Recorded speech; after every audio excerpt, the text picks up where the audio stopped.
les podcasts de la 46e édition de Cinéma du réel.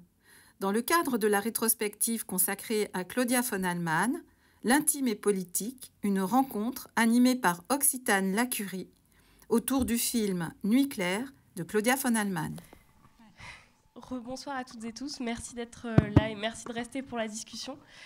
Donc je suis aux côtés de la cinéaste Claudia von Allmann, de Daniel Yegui que vous avez vu dans le film, ainsi que Monique Darton, qui a monté le film, ainsi que plusieurs films en commun, notamment Le Voyage à Lyon, sur lequel vous avez travaillé, et aussi La fille de Prague, sur lequel vous étiez assistante monteuse, si je ne me trompe pas.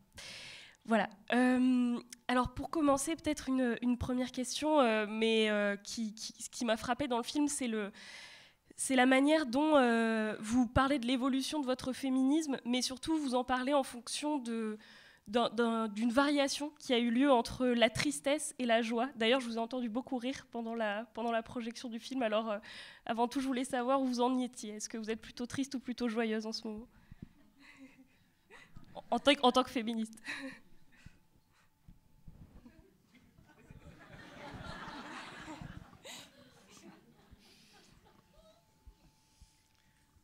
Mais même si je ne serais pas féministe, je serais joyeuse. Je veux dire, je ne comprends pas très bien cette phrase. Je peux seulement dire que vous avez vu que j'aime le slapstick. J'adore le slapstick. Alors, il y a des éléments de slapstick, surtout quand on fait une ironie de faire le travail ménager. Et bon, je ne peux pas répondre. Je souligne, c'est un film de montage, parce que rien n'était, c'était tout à fait un film non linéaire, c'était un film associatif, de free association, de libre association des pensées. Et alors pour le montage, c'était très difficile de trouver un rythme. Et c'est dû, grâce à Monique, avec qui j'avais déjà travaillé très très bien, qu'elle a fait un travail merveilleux d'association d'un processus associatif des images et des sons. Merci.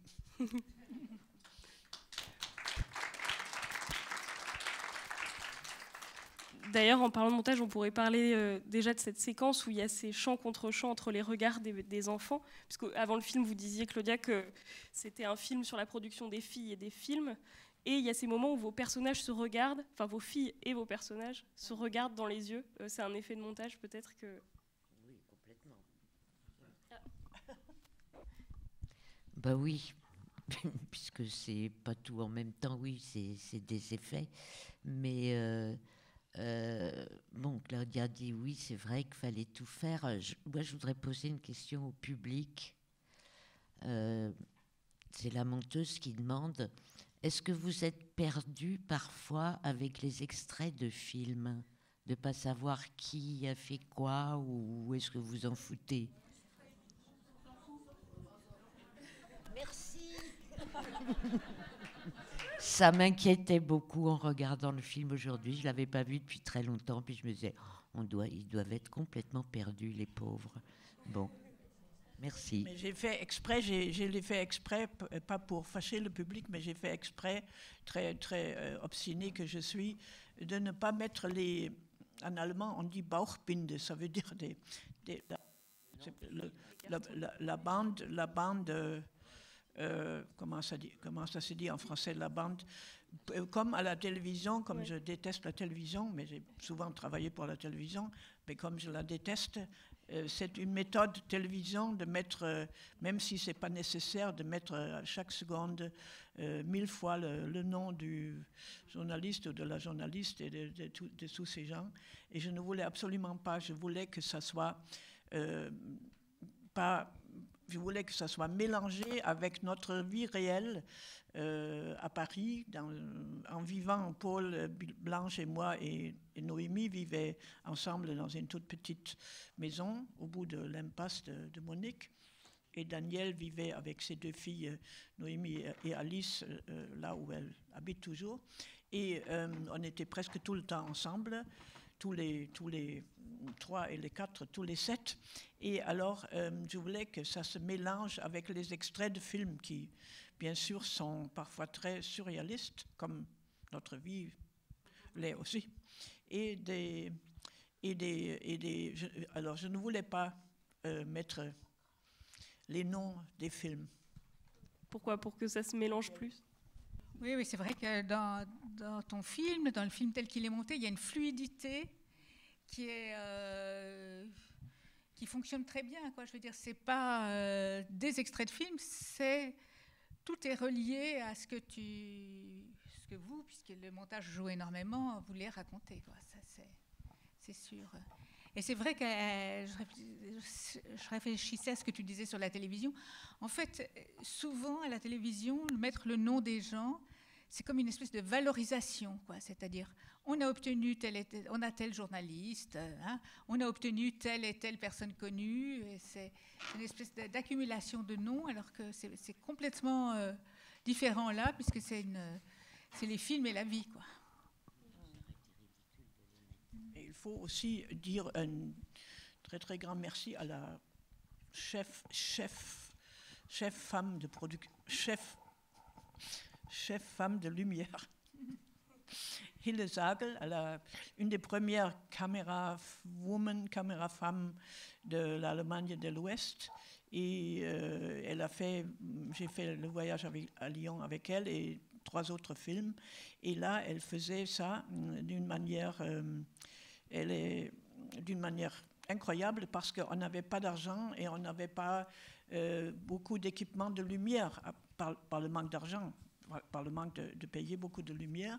Et on avait on n'avait même pas un assistant caméra. Et alors, un cinéma est obscur,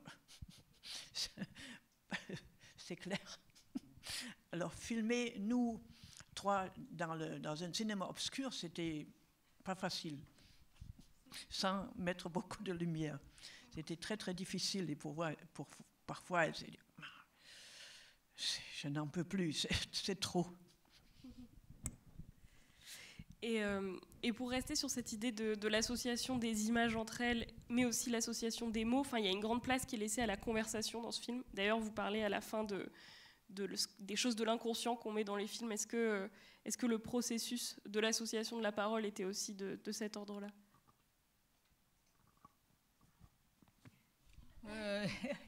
Oui, c'est-à-dire on répondait sur ce qui nous tenait à cœur. Chacun en avait un peu ses obsessions qui ressortent. Et donc, un mot, une attitude, un extrait de film nous engageait sur ce qui était important pour nous dans ce rapport entre avoir des enfants, faire des films, être féministe et avoir du plaisir dans la vie.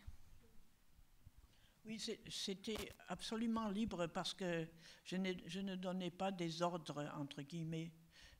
C'était absolument libre, et c'était, comme j'avais dit, une aventure, parce que les deux amies à moi ne se connaissaient pas entre elles. Alors, je voulais faire un portrait de 3 femmes qui étaient toutes les 3 réalisatrices et mères et féministes, et puis qui avaient été actives dans le mouvement des femmes et qui avaient des enfants. Et alors, je n'ai rien dirigé dans ce sens-là, sauf donner un peu le thème chaque jour, en disant, bon, maintenant on parle de la mémoire, ou maintenant on parle de ce film qu'a fait l'autre ou qu'on a fait soi-même, mais je n'ai pas donné le sujet chaque jour en disant, maintenant on parle de Michel Foucault ou de la théorie de je ne sais pas quoi, mais on voulait parler tout à fait subjectivement sur nos images et nos enfants. Et je voulais mettre, c'est un film des mots, des paroles, des images, mais aussi c'est un film des gestes. Je voulais montrer les gestes des mains. Bon, les mains, toujours les mains font les gestes, je veux dire, les gestes qui touchent la peau, les gestes qui touchent les cheveux, qui touchent les yeux ou les oreilles ou les mains de l'autre personne adulte ou de l'autre personne petite. Et c'était ce mélange-là des paroles et des gestes et des jeux, les jeux des enfants qu'elles ont développés, elles, parce que Noémie et Blanche, qui avaient 4 ans et 9 ans, nous ont vécu ensemble. Et alors les enfants faisaient ce qu'elles voulaient. Oui, parce que dans vos films, je pense aussi à La femme à la caméra, la question de l'amitié et de l'élaboration d'une pensée à partir du cadre amical, c'est quelque chose de très important, il me semble, pour vous, que la recherche des images se fait aussi dans la relation entre les personnes, dans le fait de rire ensemble, de manger ensemble, de construire quelque chose. Yeah. La parole est évidemment ouverte au public également. Si... Sur quelle durée vous avez fait ça? C'était une semaine? Ou vous vous êtes rencontrés plusieurs fois? Je répète peut-être la question sur combien de temps la durée du tournage? Pas longtemps, c'était 2 semaines. Il y avait Pâques. Les filles françaises ne connaissaient pas colorier les œufs. On ne connaissait pas ça ici. C'est pas parce que mes filles ne connaissaient pas que ça veut dire que toutes les filles françaises ne connaissaient pas ça. L'ancienne génération, elle était dramatique. Vous avez décrit très bien, filmé les sentiments. C'est ça que j'ai beaucoup aimé. Je vous découvre et je pense que cette nouvelle génération, il vous donne beaucoup, beaucoup de raisons. Parce que vous gardez la mémoire, en même temps avec un regard qui va exactement. Je n'ai pas vu vos films, je le verrai. Et quelque part, l'histoire, ça donne cela, mais ça a beaucoup de profondeur, beaucoup. Parce qu'on a vécu des mères qui étaient vraiment dramatiques. On a vécu ces rapports, c'était vraiment exceptionnel. Vous dénoncez même ça, c'est ça que j'aime. Une cinéaste qui dénonce, ça a beaucoup d'exceptions, des valeurs. Parce qu'on vit dans un monde de dénonciation, de prendre parti. Et la nouvelle génération, ça peut vous comprendre encore mieux. La nouvelle génération, je pense. Vous avez bien eu raison de la voir avant. C'est ça. Et voilà, c'est ça que je pense. Ça m'a plu beaucoup. Ce qui est important, c'est vous avez vu le film, je l'ai dit seulement à la fin, Sonia, c'est un film sur une mère, un film de fiction de Paul, qui était la fille, qui était l'actrice et la réalisatrice. Et c'est un film qu'on a choisi parmi ces autres films sur la relation entre une fille adulte et une mère qui commence à être malade de la démence, de la maladie d'Alzheimer. C'était un chef-d'œuvre, un film très très impressionnant que Paul a réalisé. Et j'aime beaucoup le surréalisme et en même temps le rire et la tristesse en même temps de ce film. D'ailleurs, vous le soulignez à un moment pendant le film, la question de la transmission des luttes féministes, ou de la mémoire en tout cas d'un certain nombre d'enjeux féministes. Et c'est d'ailleurs une inquiétude que Paul Baillargeon, donc du coup la 3e cinéaste qui est présente, soulève. Elle dit: qu'est-ce qu'on a donné à nos filles? Qu'est-ce qu'on a transmis à nos filles, avec une espèce d'inquiétude comme ça que le fil soit rompu. Enfin, comment vous pensez cette question-là au moment du film et aussi aujourd'hui? J'étais étonnée qu'elle pose cette question alors que les filles sont encore petites. Mais en même temps, cette question de la transmission, je suis en train d'y réfléchir là, pour un prochain film que je vais faire, elle est compliquée. Parce que par exemple, mes filles sont féministes, mais pas du tout comme moi. Enfin, elles n'ont pas du tout les mêmes valeurs, les mêmes critiques. Elles sont beaucoup plus critiques. Elles sont comme les féministes d'aujourd'hui qui ne laissent rien passer. Enfin, c'est très, très différent. Et puis, sans penser à ce qu'elles peuvent dire de leur mère, qui n'a pas toujours été parfaite, quoi. Je veux dire, donc, c'est compliqué, ces histoires de transmission, parce qu'on croit transmettre et... en fait, heureusement que chacun prend cette transmission à sa manière et ça devient autre chose. Ma fille a quitté la salle, alors...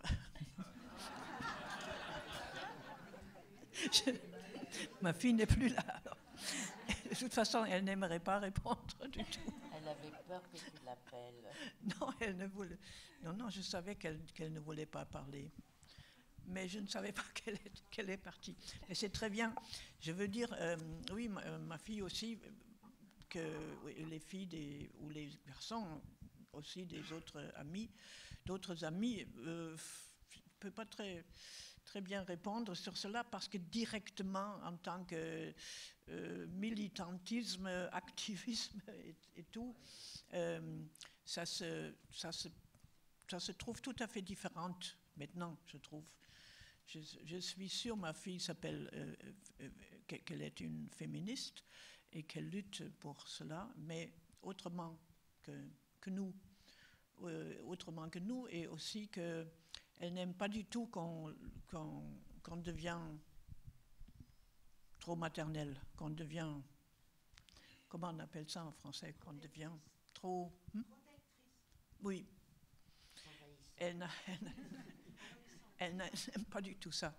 Alors, mais j'ai enseigné 22 ans dans une université de sciences appliquées, dans le département de design, le cinéma, et j'étais parfois très, très heureuse avec les étudiantes femmes, avec les étudiantes qui étaient très, très réveillées. Sans que je dise un mot, je veux dire, elles étaient déjà... peut-être elles ne se nommaient pas je suis féministe, mais elles étaient très très bien. Vous vouliez... Non, on sent dans le film, je pense que Paul Baillargeon, donc la québécoise, toutes les femmes québécoises avaient un passé de féminisme beaucoup plus fort que chez nous, à l'époque et avant. Alors elle parle de sa mère, mais sa mère, c'était une femme au foyer. Mais on sent chez Paul une virulence, une violence plus grande qui est liée à ça. Et puisque vous avez parlé de ses filles, moi je connais sa fille aujourd'hui. Je ne sais pas elle est féministe, mais il n'y a pas cette violence, il n'y a pas... donc on ne peut pas généraliser sur qu'est-ce que ces mères ont transmis, je ne sais pas, là-dessus. Ben ouais, chaque enfant prend, jette et module. Et Paul, qui ne pouvait pas être là aujourd'hui, elle est aussi une peintre et dessinatrice et très très grande poète. Le poème qu'elle a fait, au début c'est sur les femmes qui vivent du Valium, c'est un poème qu'elle me raconte, elle, c'est un poème d'elle. Et c'est horrible, mais elle écrit des poèmes, elle est une dessinatrice, peintre, et elle a fait un très très beau film autobiographique qui s'appelle 30 tableaux, dernièrement, enfin, il y a 10 ans, je pense. 30 tableaux, oui. Parce qu'à l'intérieur de vos parcours de féministes aussi, il y a quand même des choses qui se sont jouées, puisque ce film, vous en parlez, vous mesurez vous-même l'écart avec le début de vos carrières respectives de cinéastes. Par exemple, entre le moment où vous ne pensiez pas du tout au fait d'avoir d'enfants et puis le moment où, donc en cette fin des années 80, vous avez toutes des filles. Et c'est vrai que par rapport, par exemple, à l'intérieur de vos filmographies respectives, on sent un déplacement. Enfin, par exemple, quand on pense à Sorcière camarade, par exemple, qui est un film qui date du tout début des années 70, si je ne me trompe pas, ou les films que vous avez faits au début des années 70 également, on a l'impression que là, on arrive à un autre moment de l'histoire de votre propre féminisme, sans parler de transmission entre les générations. On change, parce que c'est vrai que quand on a 20 ans, 25 ans, on pense, enfin je veux dire, parmi mes amis et moi, on ne pensait pas tout de suite à avoir des enfants. Et plus tard, la question se pose. Et donc, il faut faire un choix entre ce que préconise Simone de Beauvoir, que pour être libre, il ne faut pas avoir d'enfants parce que c'est un poids. Et c'est vrai qu'avoir des enfants, ça prend du temps, ça prend des responsabilités, c'est une vérité, mais ça ne veut pas dire qu'il faut... Moi, j'ai toujours dit, mais pourquoi les hommes, ils ont le droit d'avoir des enfants et les femmes n'auraient pas le droit? Parce que c'est parce que c'est aussi la question du partage des tâches. Enfin, on revient sur des questions fondamentales du féminisme qui font que c'est parfois difficile, quoi. Donc quand on a 20 ans, on s'en préoccupe pas directement. Plus tard, oui. Puis je trouve que moi j'ai eu beaucoup de difficultés à avoir des enfants quand j'en ai voulu, donc ça a pris encore 10 ans de plus. Et d'ailleurs, j'ai fait un court-métrage un peu sur ce sujet, un court-métrage de fiction, parce que c'est un truc qui m'a vraiment préoccupée pendant très longtemps. Toujours pareil, s'il y a des...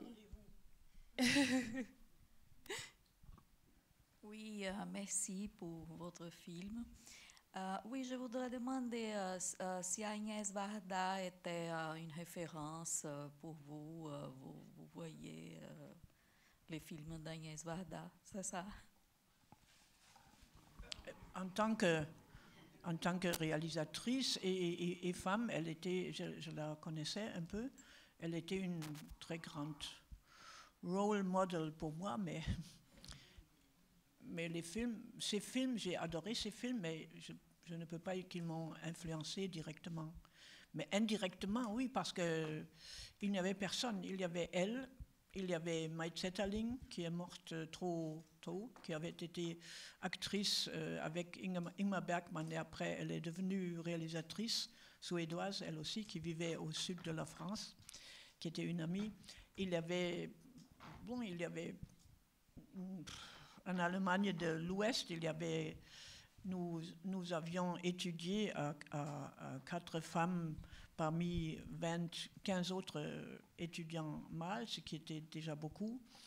Danielle, elle a étudié elle a dû étudier le montage parce que les femmes n'étudiaient pas la mise en scène, je pense. Oui, tu as commencé comme ça. Oui, à l'entrée de l'IDEC, c'était un peu le directeur Tessonneau, qui connaissait rien au cinéma, qui avait été placé là parce que je ne sais pas trop ce qu'il a fait pendant la guerre. Il disait, ouais, bon, les femmes, c'est mieux montage, script. Si vous passez le concours, vous aurez plus de chances d'être admise parce que la réalisation, c'est plutôt pour les hommes. Enfin, c'était comme ça. Moi, j'ai toujours voulu réaliser, mais bon, comme disait ma mère, il faut parfois savoir prendre des détours, contourner les obstacles pour arriver là où on veut aller, quoi. Donc oui, j'ai fait script et montage. J'ai adoré les films d'Agnès Varda et son personnage à cause de sa manière de raconter d'une manière associative, elle aussi, et d'être extrêmement, en tant que photographe, des still photography, comme elle a commencé. J'ai adoré ça, de venir de ce passé d'être photographe et de mettre une image après l'autre, soi-disant. J'ai beaucoup adoré ça, et il y avait quelques US américaines comme Shirley Clark que j'ai beaucoup aimé pour son portrait de John Coltrane et des films documentaires en noir et blanc. Et oui, il y avait des femmes qui nous ont impressionnés, mais pas beaucoup. Mais justement, la directrice de la photo d'Agnès Varda, Noé David, est la première à avoir dit « je veux faire prise de vue » à l'IDEC. Ils ont dit non, elle a dit « bah si », et elle a fait prise de vue. Oui, mais elle est rentrée, j'ai travaillé avec elle, puisque c'est elle qui a fait l'image de La fille de Prague. Ouais. Mais elle est rentrée sur titre et pas sur concours. C'est-à-dire que... Voilà, c'est ça. Alors moi, j'étais aussi étrangère, parce que j'étais suisse, Mais comme je voulais travailler en France, donc je voulais passer le concours, voilà. Donc elle a pu. Non, elle n'a pas passé le concours, elle n'était pas obligée, donc elle a. Voilà. Mais elle a quand même travaillé en France. Moi, j'étais un peu. Ouais. Ah oui, par exemple, pour moi, Vera Chytilova, elle était une très grande influence, elle avait sur moi, pour son histoire des... Comment ça s'appelle en français? Les petites marguerites. Les petites marguerites, ça c'était...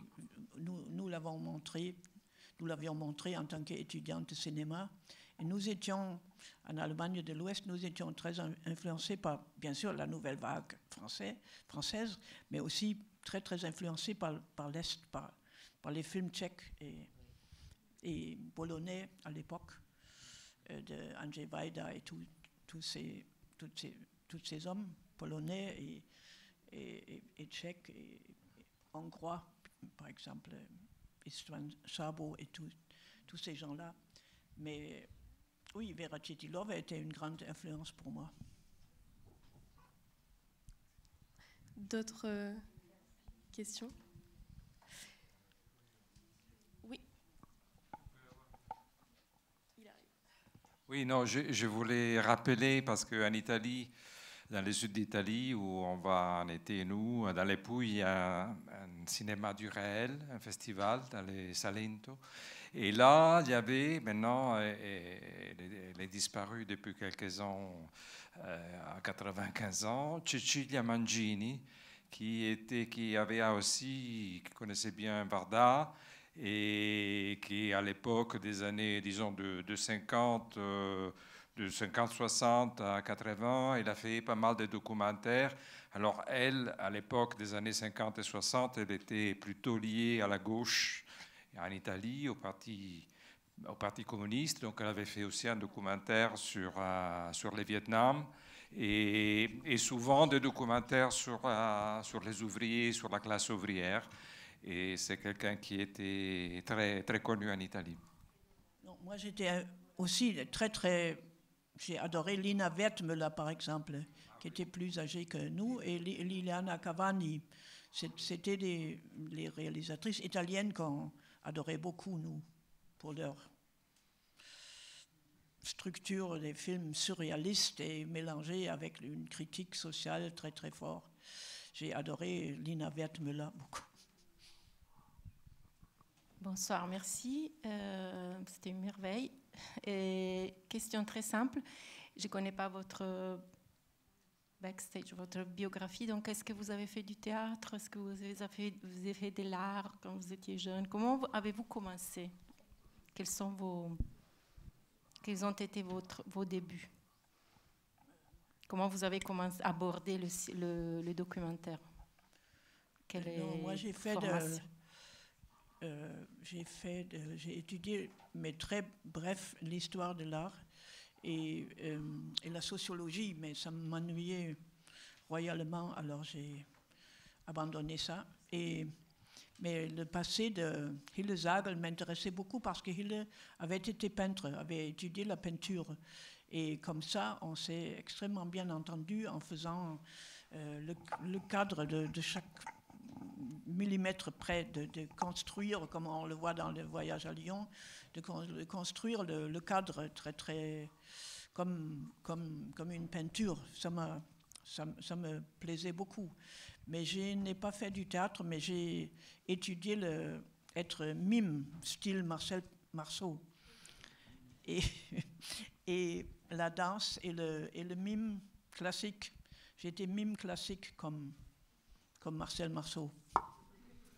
Et donc, vous, Daniel, vous avez fait l'IDEC, c'est ce que vous disiez? Oui, parce que j'ai toujours voulu faire du cinéma. Donc, quand j'étais en Suisse, je participais à des ciné-clubs, dont ciné-club où Freddy Buach de la Cinémathèque suisse venait souvent présenter les classiques, les vieux Buñuel, les Murnau et tout. Donc, j'ai été formée par ce cinéma classique et j'ai toujours voulu faire des films. Et quand j'ai découvert qu'il y avait une école de cinéma J'ai tout fait pour pouvoir y rentrer. Je me suis même mise, parce que j'étais pas très bonne en salle, j'ai suivi des cours par correspondance de dissertation, parce qu'on m'avait dit que pour rentrer au lycée Voltaire qui préparait à l'école de cinéma, il fallait disserter, le beau est-il toujours bizarre, enfin ce genre de questions. Bon, je m'y suis mise, et parce que j'avais vraiment cet objectif de faire des films et de passer par une école.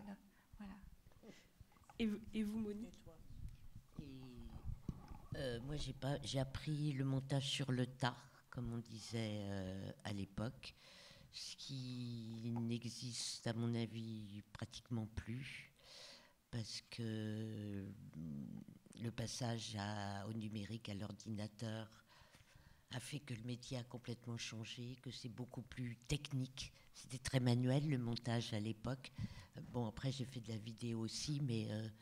donc j'ai appris sur le tard et c'était formidable cette époque de pellicule. J'adorais toucher la pellicule, regarder une image comme ça, les gestes, c'était plus physique.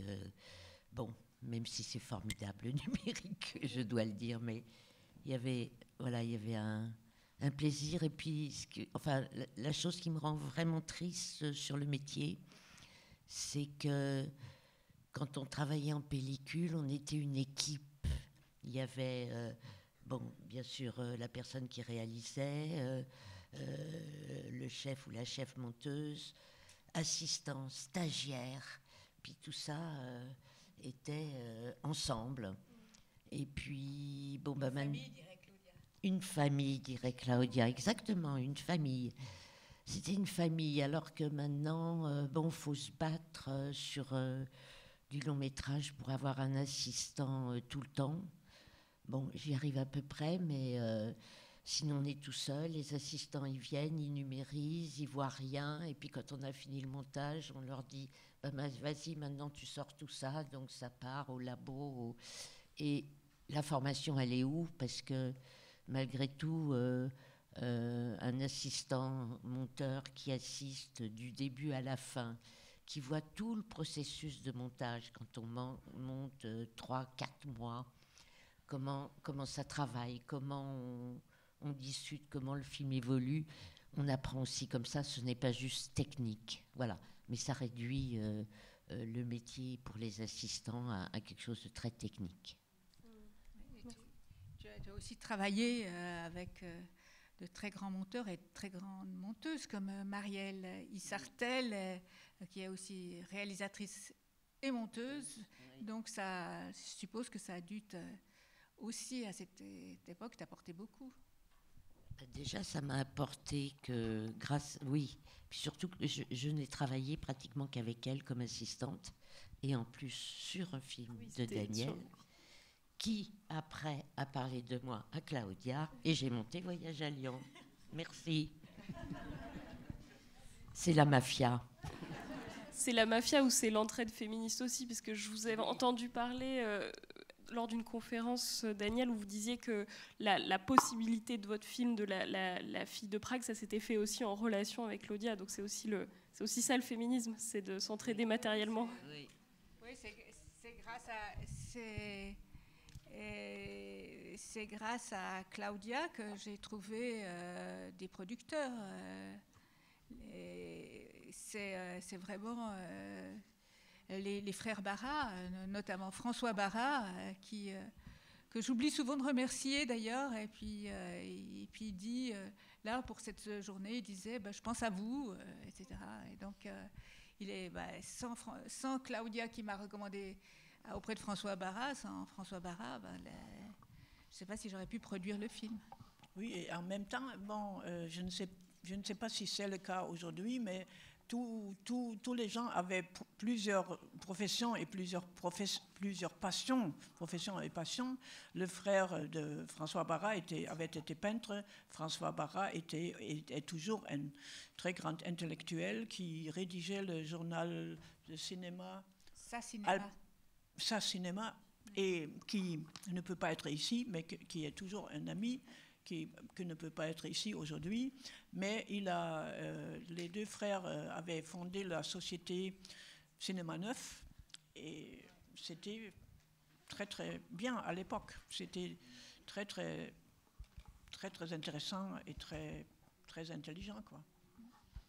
Il y a une question. Oui. Mais aussi, non, il faut dire aussi que c'est dans un certain sens un drame, si on parle des personnages perdus, de la mémoire perdue, et si on, à la fin, je dis, si on retrouve vraiment quelquefois quelque chose. Les films qu'on avait tournés en 16 mm par manque d'argent, il manquait de l'argent pour tourner en 35.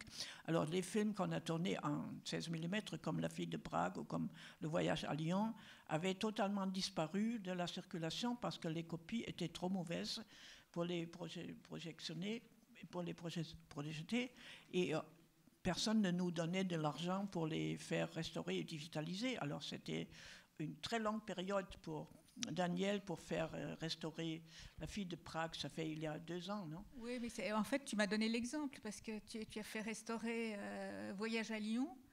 Puis j'avais envie aussi que La fille de Prague soit restaurée. Donc j'ai essayé en France, mais je ne sais pas, maintenant au Centre national du cinéma, ils ont un système. Enfin, bon, il y a des films qui restaurent d'emblée, mais pour les films comme les miens, qui sont plus marginaux, il fallait trouver des sponsors. Alors, des sponsors pour un film féministe des années 70, c'était pas évident. Donc, j'attendais. J'avais passé les épreuves qui permettaient de prétendre trouver un sponsor. Et bon, le film a été... Il y a une féministe suisse qui dirigeait le festival de Locarno et qui a pris le film pour le festival de Locarno. Donc je lui dis, mais ça serait bien de le restaurer à cette occasion. Et elle a pris ça au sérieux.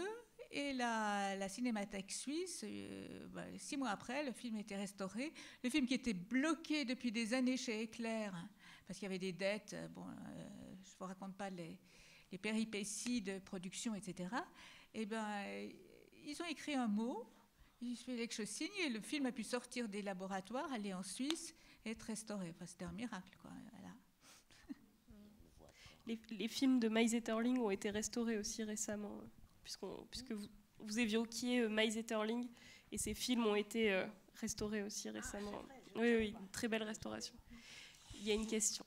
Non, oui, ça, le Nuit claire, excusez-moi, cette copie ne me plaît pas, bien sûr, parce que les couleurs ne sont pas bien, mais il manque de l'argent. C'était tourné sur Umatic High Band, avec la énorme caméra Ikegami, qui à l'époque était le plus grand qu'on puisse louer, et très cher à louer. Quotidiennement. Et alors, Umatic, on n'a même plus les appareils, même la Deutsche Kinematik à Berlin n'a pas un appareil pour montrer un appareil Umatic. On ne peut même pas le regarder, les bandes, il vaut mieux pas les regarder parce qu'elles se sont collées. Parce que moi, j'ai encore des cassettes Umatic chez moi. Mais il vaut mieux les donner à des spécialistes parce qu'elles se sont collées. Alors les spécialistes les mettent dans des fours, ils arrivent à les décoller et à en sortir quelque chose de numérique. Pardon ? La BNF, on a. La BNF, on restaure. Oui, moi je voulais revenir sur la notion de transmission. Dans votre film, bon, je suis un peu votre génération, je pense, et ce que vous disiez sur l'image de la maternité qu'ont transmis les mères et ce que reçoivent les filles ou les fils, je pense que ça ne peut pas être juste généraliste comme ça, parce que ça dépend beaucoup du contexte social et historique. Déjà, enfant de bourgeois ou enfant d'ouvrier, c'est pas pareil. Et puis nous, nos parents, ils ont souvent vécu la Deuxième Guerre mondiale, ou la déportation, ou pour moi la guerre d'Espagne. Et tout ça, c'est une transmission douloureuse. Et ça compte parce que moi aussi j'ai fait l'IDEC et j'ai tout de suite parlé de ça, enfin dans mes films. Voilà, donc ce que je veux dire, c'est qu'il y a quand même... Maintenant, nos enfants, ce n'est pas le même vécu, parce qu'a priori, on n'a pas souffert autant que nos parents. Oui, c'est vrai. parce que vous en pensez. Ça a l'air d'avoir d'écho. Bon, c'est un fiasco. Ouais, c'est vrai. Bon, voilà. C'est vrai, je veux dire, il y a différents contextes sociaux, de vécu, de traumatisme. Ouais, moi, je sais que ma difficulté à avoir des enfants est sûrement liée à la Shoah. Et,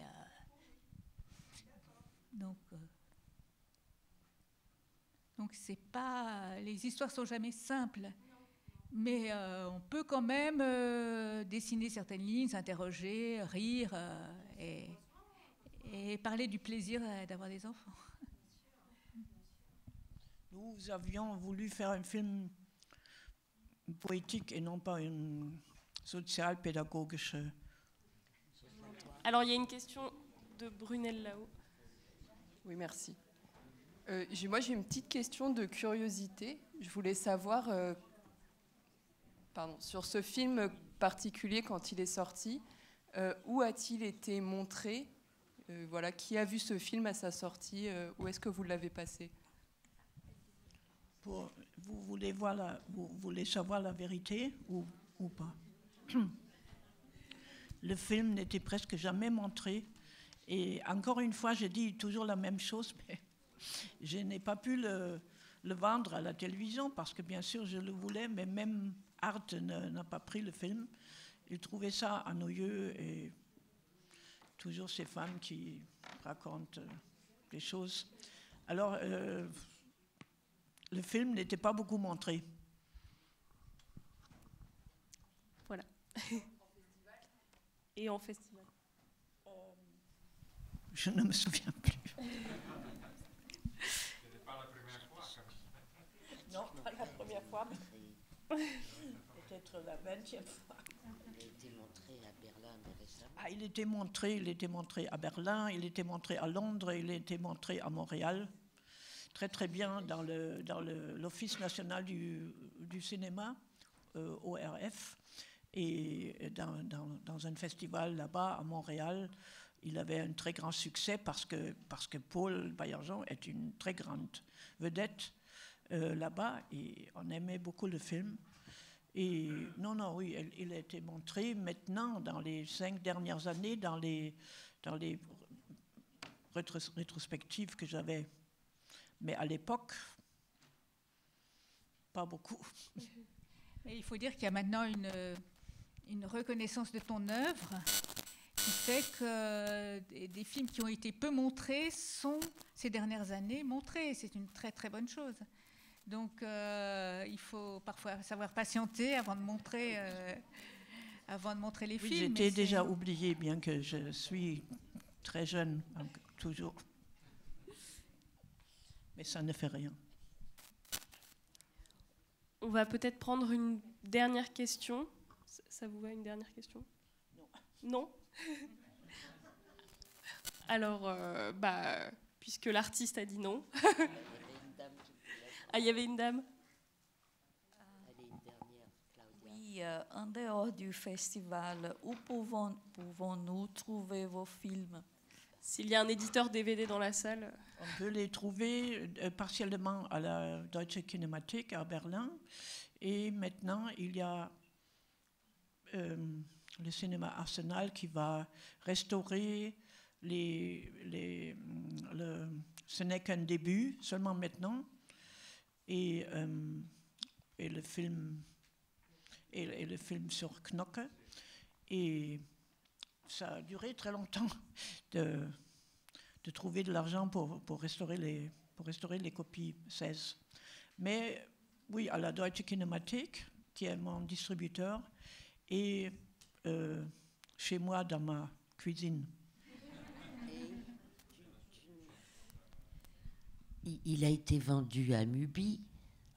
Mubi, la plateforme. Voyage à Lyon. Ah oui, Voyage à Lyon, mais je ne le savais pas. Comment c'est possible?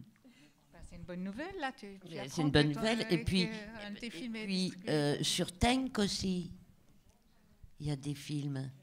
Je sais pas. Il y a 3 films sur Mubi, mais je ne le savais pas. Mais comment c'est possible?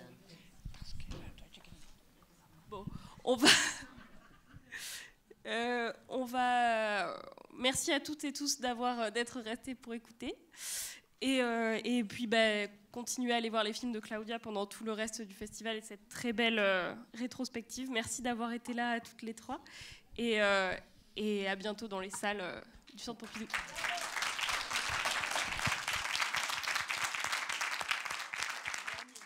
Mot, la lutte continue.